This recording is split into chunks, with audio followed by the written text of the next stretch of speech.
Okay, my thoughts for the week. I believe it is the 23rd of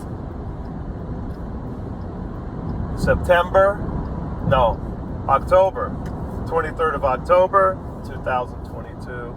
Might be give or take a day or two. I think it's 23rd, maybe 24th. I don't care. It's the weekend. It's Sunday. I am in my car, but I am not driving. That's my official answer, or my official statement, my official disclaimer. My thoughts on the week. I want to start with what I saw going on in the markets and the economy. Now, I will admit, I didn't pay as much attention to it this week as last week because, work happened and work sucked this week. It's increasingly sucked more and more, and I think people across, the working economy, the sort of blue-collar economy could probably, admit to can probably agree with me, at least most people could, is that, over the year, things have gotten worse and worse, more stress, more work being piled up on top of us, more chaotic, and so that's just all I'm going to say about my work. It's gotten too stressful. And this week really sucked. So I didn't pay as much attention to what was going on in the economy than I normally do. As I normally do. But I think since I'm not driving, I cannot access a phone right now to look at the statistics, to look at the prices, nor do I care to. But I do know that the Dow settled right around 31,000. It was a overall positive week. People have to understand how markets have always worked, how economic downturns have always worked, and that is that in an economic downturn, you have rallies, often very sharp and very big rallies,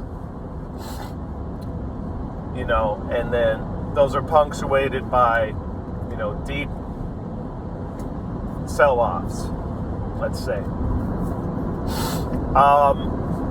I'm getting the feeling, as far as bond yields is concerned, we're getting to critical mass on bond yields in the U.S. market, in the U.S. Treasury, in the U.K. market. Apparently, we're already past critical mass on that. But the U.S. Treasury market, obviously, since it's still considered the safest asset in the world, for some reason, don't necessarily agree with that, but since it's considered the safest asset to hold and almost as liquid as cash, if not as liquid as cash, it's going to prove to be a lot more resilient.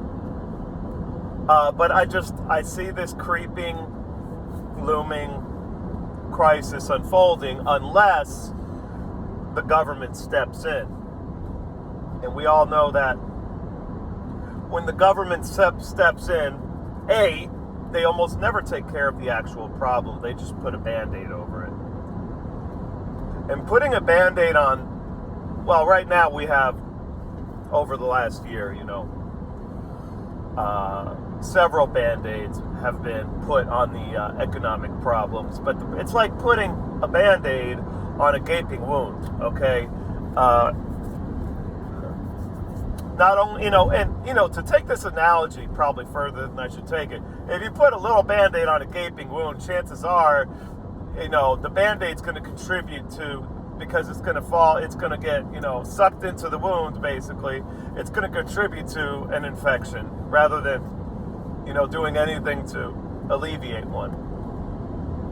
I guess that's, taking the analogy way further than was necessary. But we're at like over 4% on the 10-year. You have inversions. But the 13-week Treasury note, which I tend to keep track of, And that's the shortest one I tend to keep track of. That's not inverted yet, but I think everything after the 5-year all the way to the 30-year, maybe the 5-year is no longer inverted, but definitely the 10 to 30 is inverted. Not that it's really important. They say, they being the people I listen to, tend to say, I think it's when the 3-month gets inverted with the 10-year, then that's a big issue or something like that. I've heard things like that. But so we don't have inversions there yet, but we do have a 10-year getting to over 4%. So with that, you have, I think the stress is starting to show in the credit markets, and that just goes down to the simple fact that you just have too much debt out there. But on the same token, the Treasury is very highly sought after and demanded still, although less so than it has been in the past. It's still highly sought after, and there's no competition out there insofar as another asset that can provide the collateral value that the Treasury does, that Treasury notes do, or Treasury bills or whatever. And Steve Van Meter was talking. I caught his. That's a really great channel. I'm finding new great channels every day. Steve Van Meter, who is definitely a doomer, and I think he even says that, admits that. He says that, and he's kind of clickbaity with his titles of his videos, but he brings up some really good issues, and he's definitely very knowledgeable. So he said that the Treasury was going, in light of the fact that the Fed is unable or unwilling to do what they can do to keep yields down because they're fighting inflation. So it kind of like is a problem, contradictory. It would be a contradictory goal for them to fight inflation and keep interest rates down, right? So anyone who doesn't understand that, I recommend starting to research the debt markets and the bond markets and how these things work. Go to Investopedia and just watch some YouTube videos, and go to Investopedia to look up words you don't understand. Try to find simple videos to start with, and then use Investopedia. It's very good. Even though obviously this is my ADD kicking in. Even though Investopedia is, if you look at their news section, right, it looks like something off of the WEF website or something. It's but the actual entries, as far as the definitions and meanings of financial terms, is very good, very explanatory. It's fantastic. It's a fantastic site when you consider what it is intended to do. I just wouldn't pay too much attention to the news part of it, because all they talk about is, it's like green this, green energy this, and carbon credits that, and ESG this. It's like the WEF definitely, or someone associated with them or like them is definitely involved there, maybe giving them some funding. Who knows? So back to the task at hand. So we're at 4.1%, 10-year, something like that. Okay, and I just wanted to do this, this video journal entry casually, and so I'm not looking up any of these numbers. Just going off of what I noticed. So what I see is this. I see in the financial media, which is funded in large part by the financial services sector of the economy, from the banks to the hedge funds to the credit card companies, all of the above. I see that the financial media has a lot of people coming through, all of these so-called experts, and even the people on the talking heads, the pundits and the anchors, are all basically implying that okay, the interest rates are too high now, let's stop. When is the Fed going to pause? We want interest. They're saying it without saying it directly. Although some of the talking heads that get invited on these shows, whether it's I just saw one on Fox Business, and if Fox Business is anything, it is cookie cutter financial media. It's just the same as Bloomberg to me, just the same as CNBC. CNBC is pretty egregious sometimes. They're almost like the CNN of financial media. But I see a lot of people implying that interest rates are too high, that the Fed is making a mistake. One thing you hear a lot is, the Fed, you're starting to hear the argument being put out a lot that, the Fed's going to overcorrect, they're going to over-tighten, etc., etc. Now, this started from the beginning of the quantitative tightening regime. And this tells you everything you need to know about what the sponsors of the financial media actually think and want, okay, and believe, some of them. Although some of them don't believe anything they're actually saying, but what they want and what they think would be best for them, right? So that's an indication. You see it in Bloomberg, CNBC, Fox Business. That's the only ones I occasionally look at.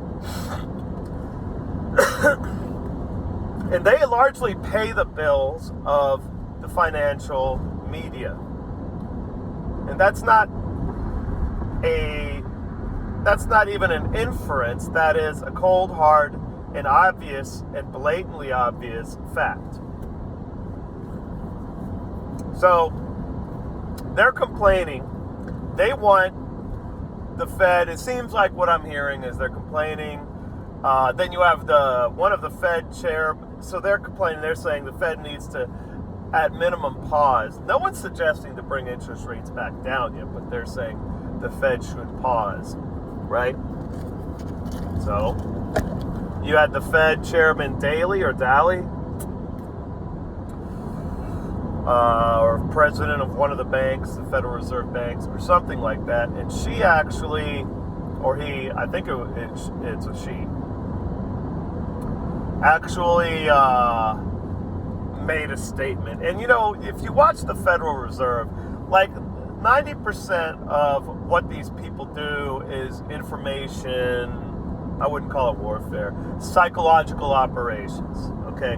They go around, they drop little statements here and there, and everybody listens to every single word they say, because at the end of the day, the Federal Reserve does have a lot of power when you consider how much money is at stake. But I think the power they exercise through their statements sometimes vastly, it blows away the actual power they have to an extent at times. In other words, Fed Chairman Powell can come out on Monday, okay? For example, let's just give a hypothetical. He can come out on Monday and say, absolutely, we will not pause. We are going to do 100 basis points I don't know when the next Fed FOMC meeting is, but whenever the next FOMC meeting.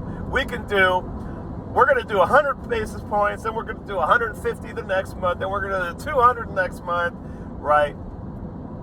And if he said that tomorrow, you would have one of the biggest market crashes in the history of the United States, like that, like if he said something like that. So they do have a lot of power now, it wouldn't affect the underlying economy, but it would decimate Wall Street, right? And we also have to remember, these people are creatures of the banking industry. Let's consider they have 400 economists or something like that, PhD economists. These people are from, where are they from? They're from Yale, all the big schools, whatever, Chicago, Harvard, Stanford, Princeton, Yale, all these, Ivy League schools. And a boiler mechanic, that's what I would call myself. It's not exactly at 100% what I am, but I do fix boilers, among other things. So, a boiler mechanic last August predicted to the T. I'm not even, well, I don't know about to the T. I'd have to go back and look at the video. But in that video last August,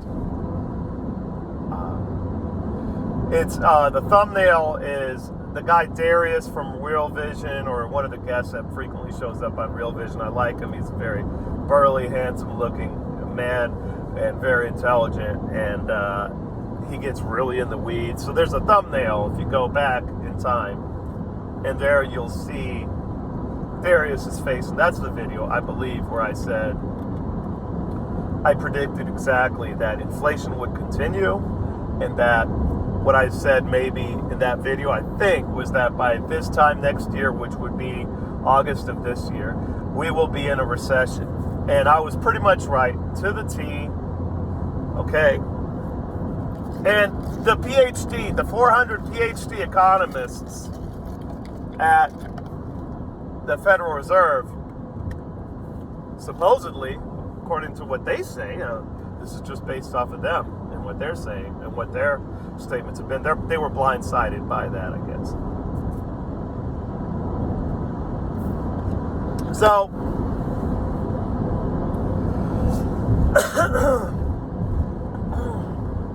you know, inflation is kind of sitting persistently high, still above 8%, according to the government, which is, as we know, as we should know, that's not going to be an accurate number by a long shot. If we're going to be honest and truthful about consumer price increases, that doesn't even, I don't know if that even scratches the surface.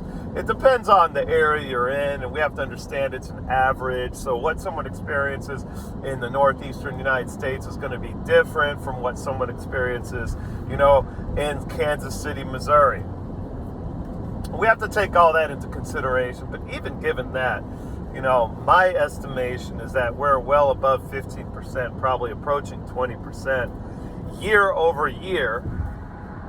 I think we've been consistently at or close to 1% month over month for some time now.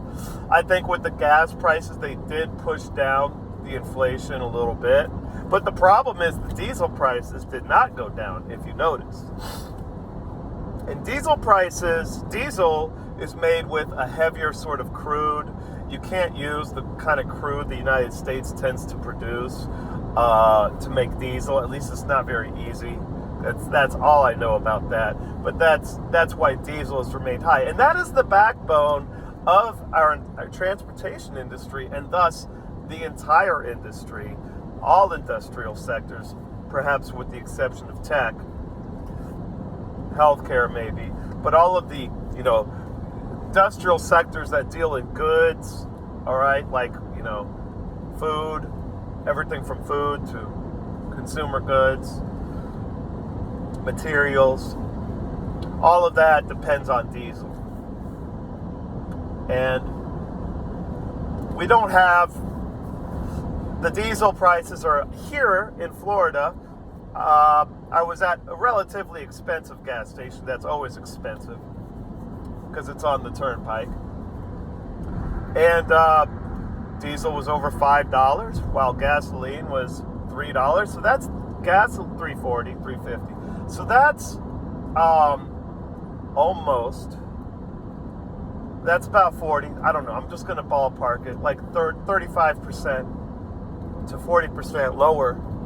Diesel is 35 to 40% higher than gasoline in terms of price. That's, I think that's pretty unprecedented if we look at history. So this is a big problem. I think that's going to help push and keep inflation high. Think of how stupid and short-sighted people in Washington, D.C. are. They're like, oh, we'll fix this inflation thing. We're just going to lower gas prices by releasing all of our strategic oil reserves. First of all, they released a lot of most of the heavier crude, I think, or a lot of it that we had in reserve, and we can't easily produce more of this heavy, they call it sour crude, I've heard it called. We can't really produce it. That's something that's produced in different places, that we don't have that kind of crude oil in America, at least not a lot of it. So they've already been using it to try to bring down the price of diesel, but the price of diesel hasn't gone down that much, regardless of the strategic reserves being released. Now, gasoline has. So that should tell you something about the inelasticity. And if you notice, diesel, if we want to get into kind of introductory college economics, diesel would be considered more, I wouldn't say inelastic, because it's definitely not inelastic, but it would have, over the past 40, 50 years, because it was probably partially because the supply was better managed, diesel was definitely more inelastic than gasoline. But now we see that, and it's remained. Well, my point is there. I'm kind of almost getting sidetracked. I have to catch myself. My point is that even with this, it even remains inelastic now because the demand for diesel doesn't change as much, as far as I can tell, as gasoline. So it's a lot more inelastic in price and in demand. And the supply just is not cutting it. So we have diesel here in Florida at the Turnpike station over $5. While gasoline is $3.40. That's crazy. And that's going to give you a clue as to what's going to happen here. Again, back to the Band-Aid analogy. DC put a Band-Aid on the inflation issue. And I think what it's doing, I don't know if it's going to make the wound worse, but it's certainly not helping the inflation. Sometimes the government does make it worse with these cockamamie ideas. This time I think it's just going to be, as far as the release of strategic oil reserves, all it did was make the CPI number stay stable, decrease very slightly for a couple months. And guess what? Everybody knows it. After the midterms, they're shutting that off. They're shutting that little operation down. Like, they'll shut it down as soon as all the, votes are called, maybe before that. Maybe, once the voter polls are closed, they're going to shut that fucking shit down. And they are going to. And then you're going to see gasoline skyrocket. So I would say skyrocket. Who knows? It's definitely going to go up, I would say, at least to maybe $5 a gallon, $4 to $5 a gallon on average. So, a lot of other things would happen too eventually. These states that have done their various programs to ease the pain at the pump, they would say. Those have to end eventually. They can't go on forever. So I bet you after the elections, a lot of those will end too. Even in places where the Republicans don't take over. So all of this, that I don't know, is gasoline or oil a leading indicator? I don't know. I would say it's probably a lagging indicator, but all of this tells me that inflation will remain high because, I've said it many times, the problem we're facing is a productivity problem, a production problem. The United States doesn't produce enough of its own goods and services, and the cost of imports is going to continue to go up. Okay, so all of this has to do with, the diplomatic standing and the military and all the geopolitics. But it's obvious to me now that, as a decaying, crumbling empire, you're seeing the United States lash out in various directions. The ruling elite class, such that it is going to become increasingly desperate. So this will be a nice segue into my next thing I wanted to bring up. So the aristocracy, let's call it, the oligarchy, and the various, forces, the various interests, from the bureaucrats to the political class to the money class, all of these different groups, they're seeing their power and influence around the world slowly deteriorate, very slowly. And they're just lashing out. They're getting increasingly desperate, increasingly irrational.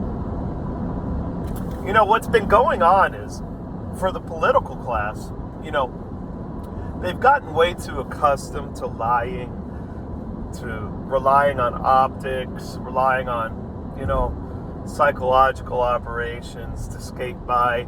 And eventually, in any society that is still free, a free society, which I believe America still is, for all intents and purposes, a free society. Certainly more free than most other countries in the world. So in a free society, where, totalitarianism hasn't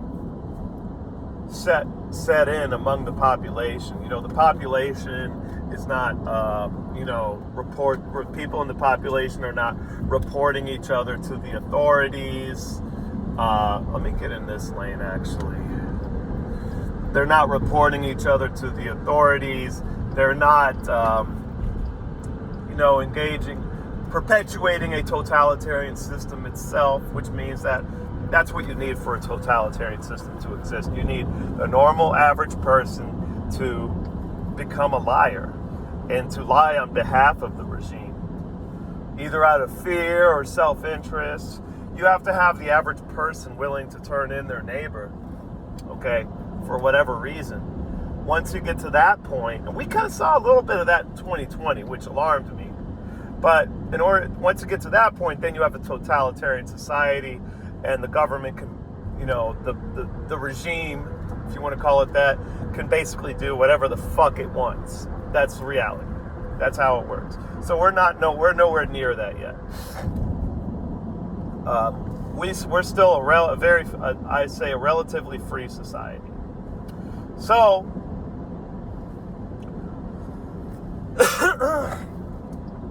given that, let me get a drag off of my vape here.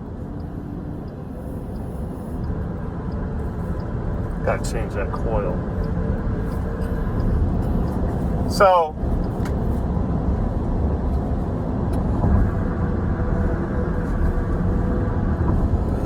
I don't know where I was going with that. Let me think about that. Let me take another drag.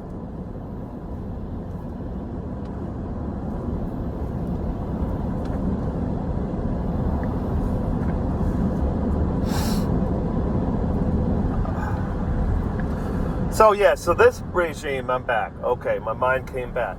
So, this regime, the status quo, the establishment, if you will, there's so many words, because none of these words, there's so many words to describe what this thing is that I'm talking about. And the reason that you need multiple words to describe what it is because none of those words actually, in and of themselves, accurately describe, the entity, the organism, that the multicellular, multifaceted organism or collection of organisms that control, our foreign policy and our interactions with other nations and even our internal domestic policies. So you could call it the establishment, the status quo, the deep state, the administrative state, the permanent class, the permanent political class, okay? You can call it the oligarchy. You can call it the New World Order. All of these words are okay to use, but none of them are enough. None of them are sufficient to accurately describe them. Maybe status quo. The status quo would be the best word to really describe what I'm talking about. That is the collection of various interests, like I described before, bureaucracies, yada, yada, yada. Or oligarchs, business interests, military interests, intelligence interests. They fall into kind of like, the bureaucrats. So all of these forces are here. You see a little give and take between all of them at all times. There is give and take, and there is the you see some getting the upper hand over others. Now, right now, on our foreign policy, we have the State Department, or CIA, if you want to call it, the State Department and CIA, which, if you want to really be honest about it, they are the same. They are one and the same agency, more or less. They have merged. And, you have some business interests that have merged with those agencies and partner with those agencies.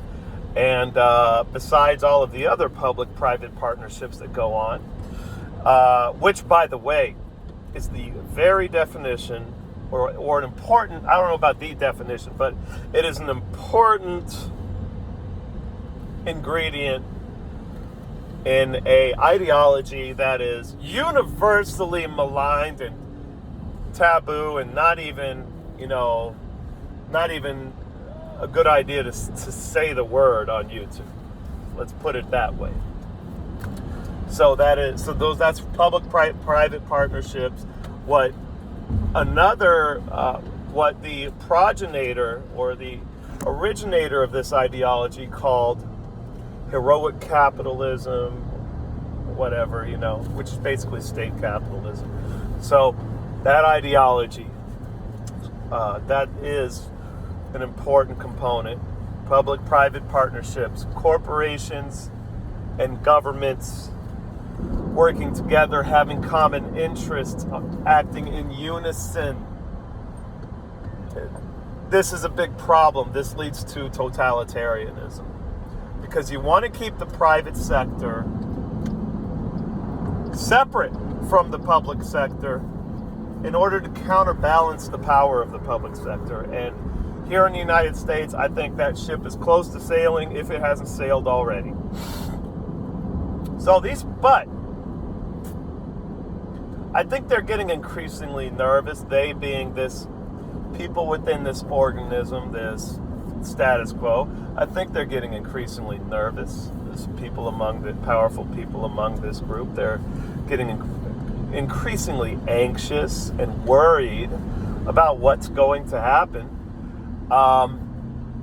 And because they've lied and lied and lied for years, and lied to cover up lies, and engaged in all sorts of corrupt and immoral and illegal activities, because of all that, I think it's possible they will do something extremely stupid. Now, David Petraeus said some wild shit over, I think yesterday, to one of these news shows, talking about basically, we're going to have World War III, United States troops are going to Ukraine, etc., etc. So that was David Petraeus. He is corrupt, obviously, if you know anything about his history. The thing about this, a lot of people don't notice these things, is because they haven't been paying attention all these years. I've been paying attention, all my life to, what's going on in politics, especially geopolitics. And because I've paid close attention, I remember things that nowadays it would be difficult to access some of the information that I remember just by virtue of the fact that I paid attention for so long, because they're scrubbing the internet clean, folks. These media companies, which again partner with the government, in a way that is very similar to what happened in certain countries in the 1940s and 30s and 20s, starting in the 1920s. Countries that had regimes that espoused an ideology that, again, I say is universally maligned. Well, we see that right now in our own private media industry and many other supposedly private industries. They don't seem so private anymore. They seem like they have merged with public interests. So, moving on. This is how wars escalate right here. You start by providing lots of money to a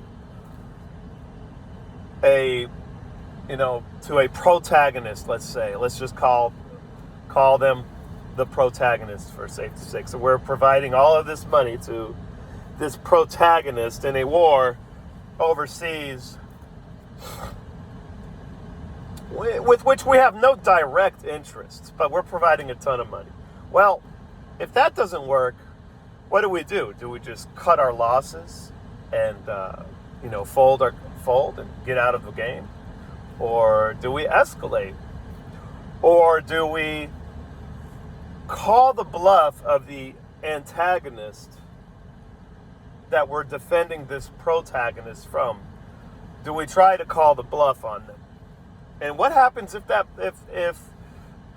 the antagonist, that is Russia, what if they're not bluffing? Then what? You see, as Alexander Mercurius has said a lot and pointed out a lot, this is very similar to how we got involved in Vietnam, right?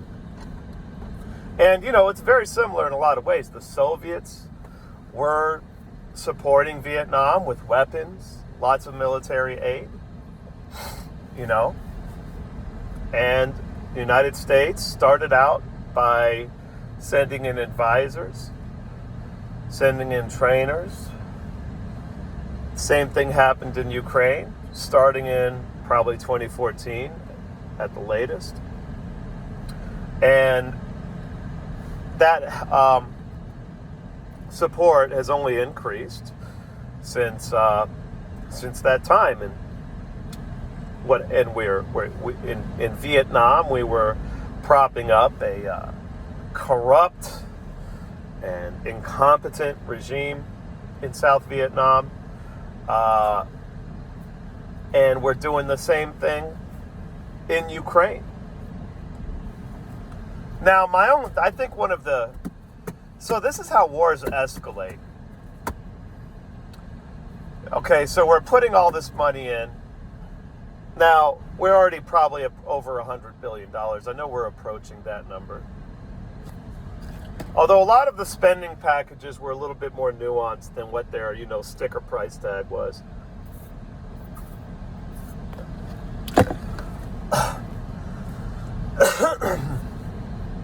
Now, the thing about it is there's two things that are different. In Vietnam, there was no chance. There was not a chance that we would be fighting against Russia or China. I think China probably actually supported Vietnam more than Russia, but then later on, after the U.S. left, they invaded Vietnam for like a couple of weeks. That's an interesting story. Everybody should read about that. So, Vietnam, however, the roles were kind of reversed in a way, but not really. So, however deep we got into Vietnam, there was never a possibility, it wasn't even really on the table, that the U.S. would end up fighting the Soviet Union directly. That was never really a possibility as far as anyone knew or anyone thought at the time. And I believe the same is true with China. No one really expected China to get involved, but I bet you more people were concerned about China at the time getting involved than,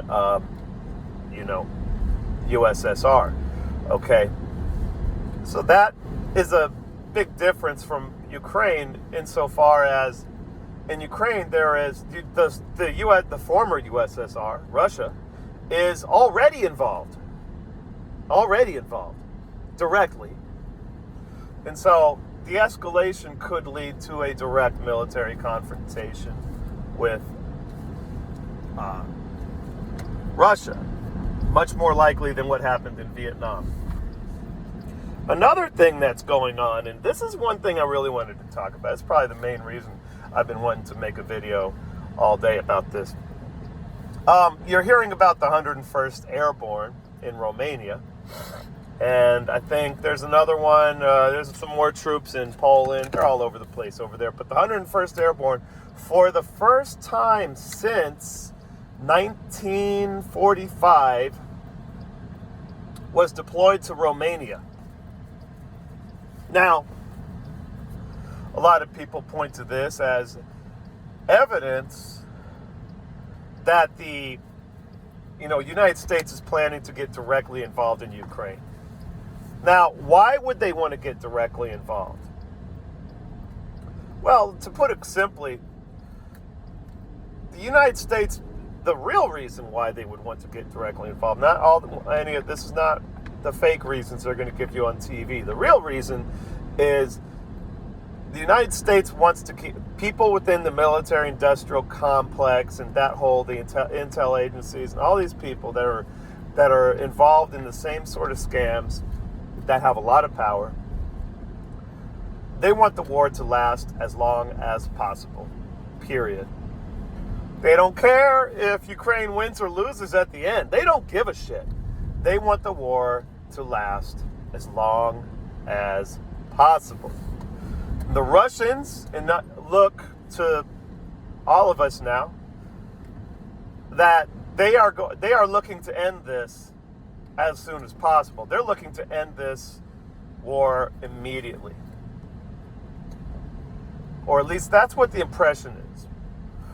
Whereas the United States wants to drag this out as long as possible. And part of the reason, actually, the reason they give on the media actually is true. They do want to, what they say. They want to bleed Russia dry, which is kind of a ridiculous,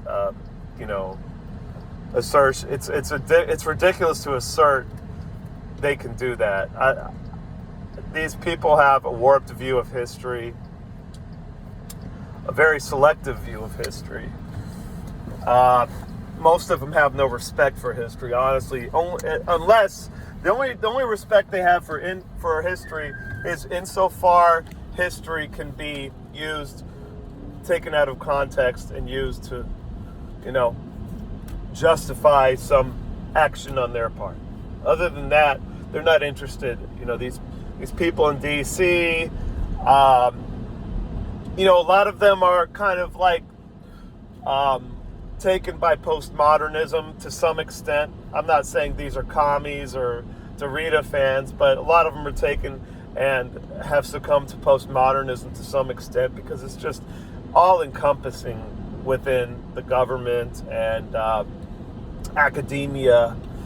And so that postmodernist view really dilutes their actual perspective to a large degree. And obscures it. Maybe obscures it is the better word. So besides bleeding Russia dry, they do indeed absolutely want the war to last as long as possible. And at the end of the day, 20 years down the road, after we spent $2 trillion, much more, I'm sure. After we spent much more than $2 trillion fighting that war for 20 years, and then Ukraine finally succumbs and falls apart, and at that point the war is so unpopular that they can't justify it. If that happens, I'm not saying that's what will happen. I'm saying if that happened, they would be perfectly fine with that. As a matter of fact, they would consider that a success because that's exactly what Afghanistan was all about. And believe you me, supporting Ukraine is going to be much more expensive and much more lucrative to some people than supporting Afghanistan was. Now, what about the deployments? Gonzalo Lira was talking about that. Gonzalo Lira brings an interesting perspective to the table. I have to say, I wonder if he's a spook of some sort, if he was ever involved with one of the intel agencies. He is from Chile, after all. And I don't know, he seems to have been around Hollywood a little bit and different things. So something spooky about him. But even not all spooks are bad. I would say, actually, most spooks are not bad. At least they mean well. Although what they consider is good and bad, well, then that's where you run into the problem with a lot of these spooks. And what they're willing to do to achieve their ends, that's usually the biggest issue with them. So he noted that the 82nd Airborne, for the first time since 1945, has been deployed to Europe. And I don't know, I have to fact check that. It seems like that's a crazy statistic, if true.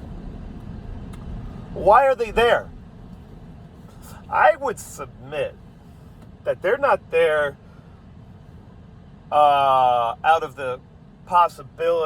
due to the possibility that they might be needed in an assault in Ukraine itself.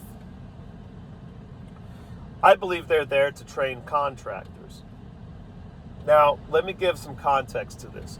Private military contractors are currently the primary fighting force of the United States.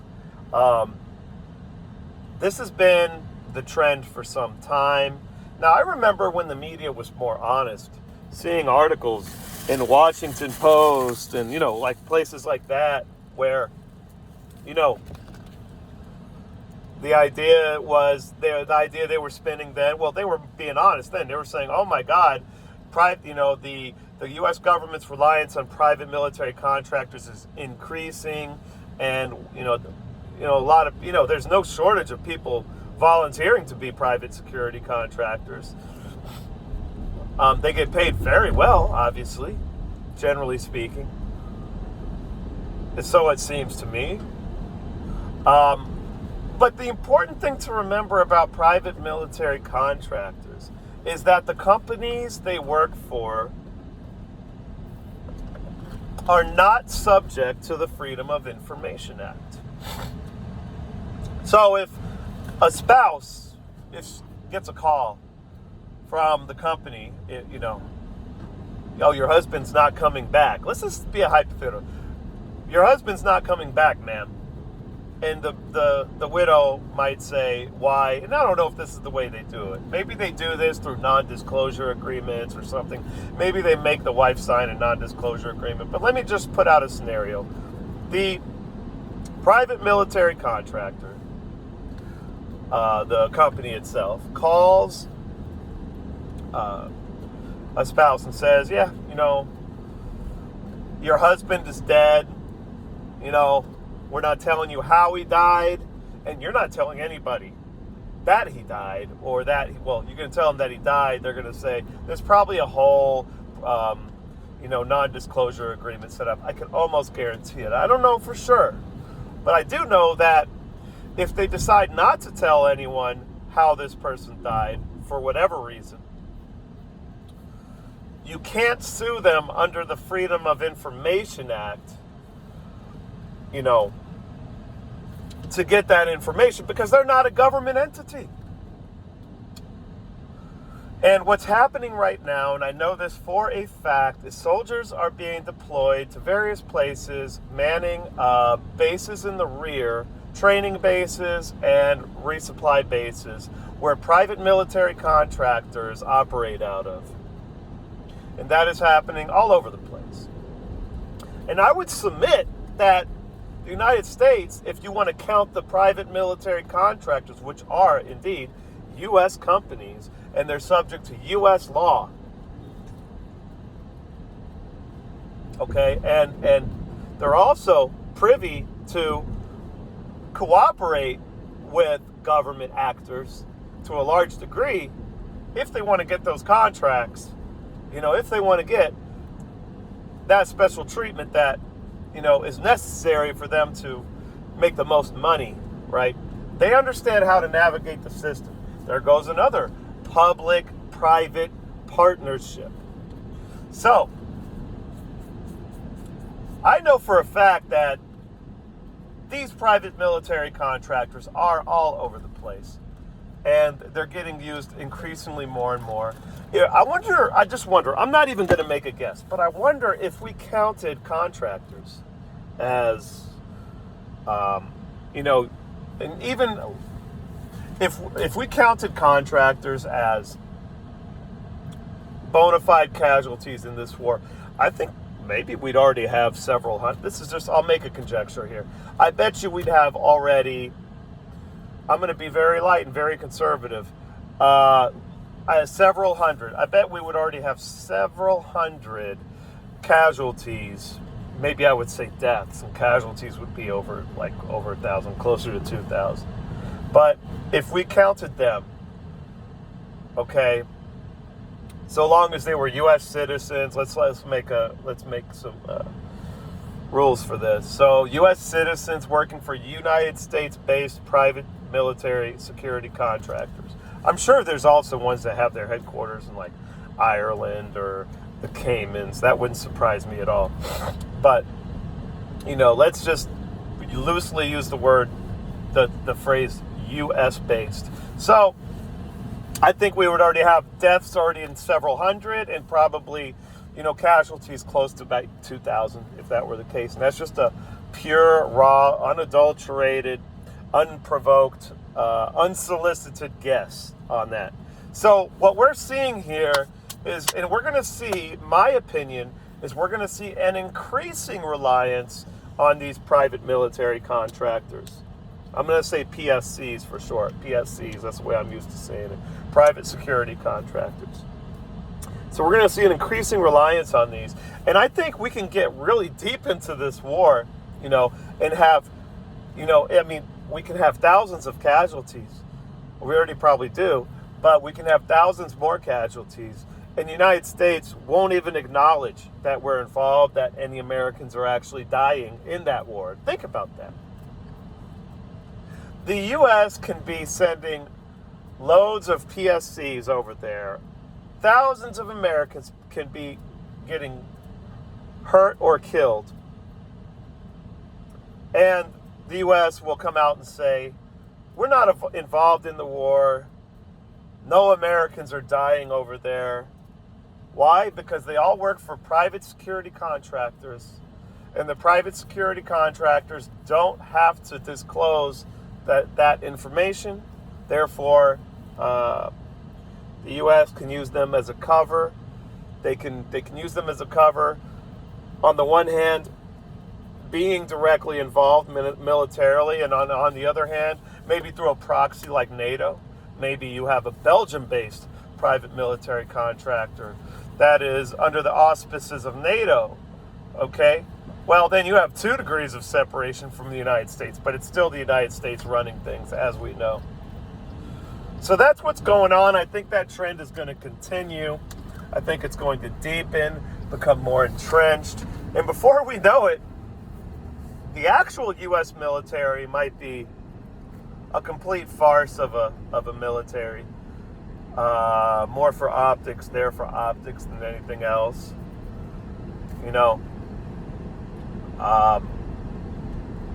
People maybe they'll stay in for like 4 years just to get the experience, and then they'll go work. If they want to continue to be a soldier, they'll go work for a private military contractor after their 4 years are up.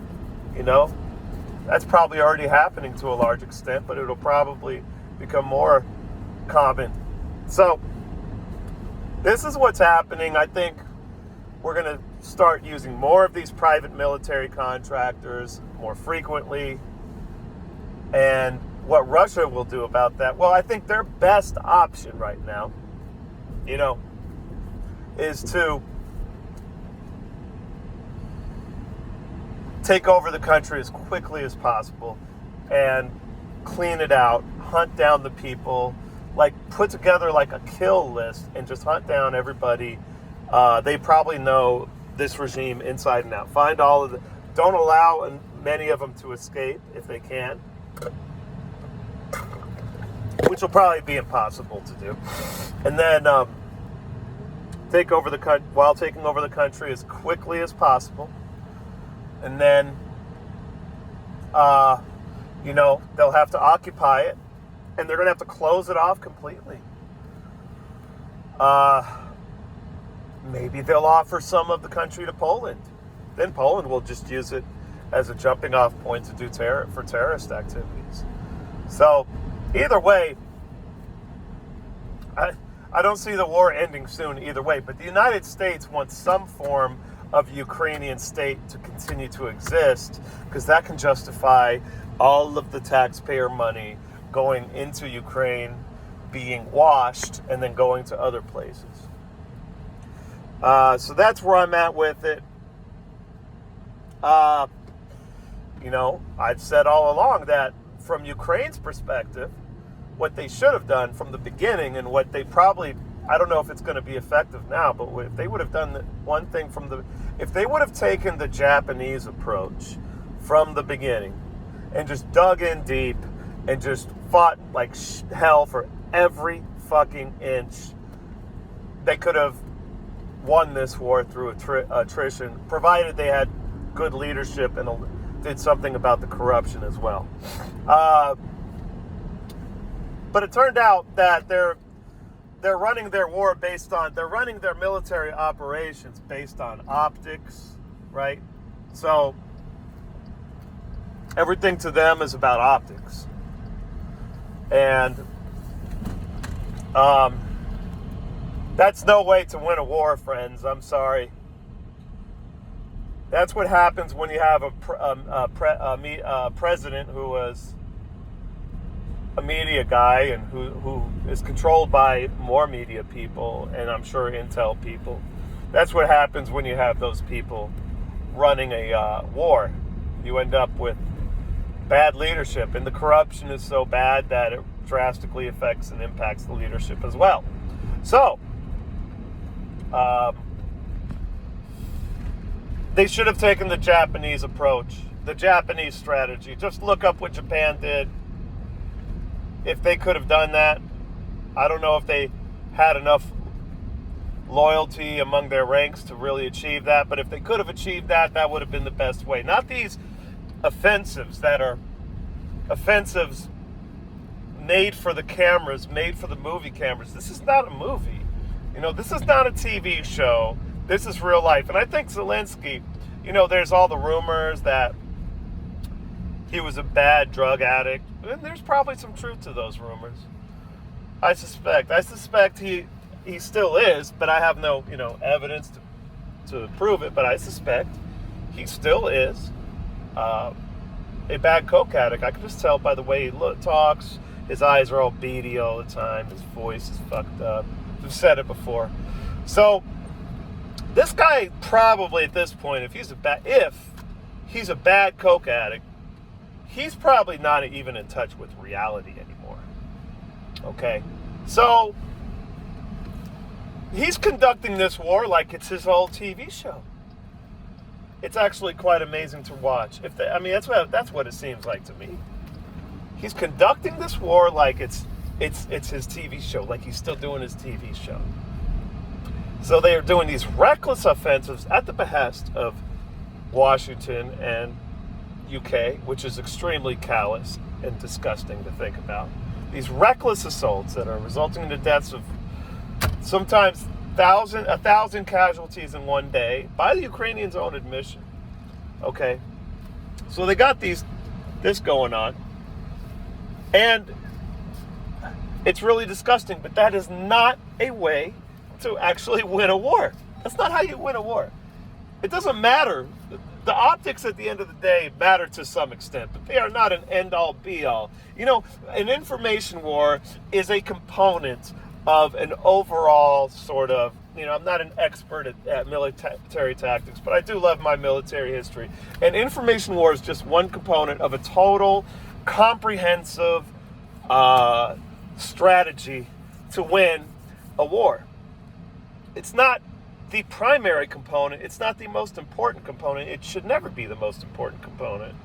What really is the most important component is the effectiveness and strength of your military, your weapons, your troops, your infantry on the ground. That would be the most, if you're trying to conquer territory or keep territory, the strength of your infantry and your combat arms and the effectiveness of them and the strength of them, manpower wise, would be the most important component. That's the best I could do off the top of my head. But knowing military history, if we're talking about your actual strategy, that would be that would probably be the most important component. That would actually lend to the information warfare component and actually help the information warfare component. Okay, so it's really amazing.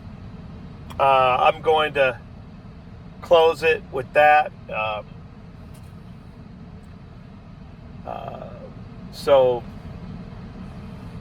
Inflation.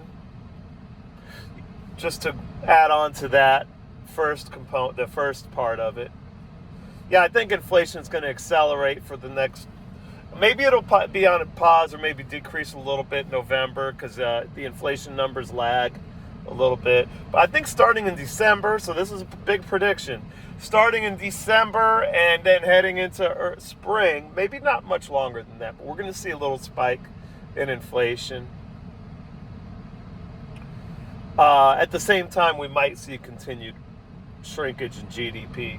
So there's that. And then the Ukraine part, I said, speaks for itself. So I'm out.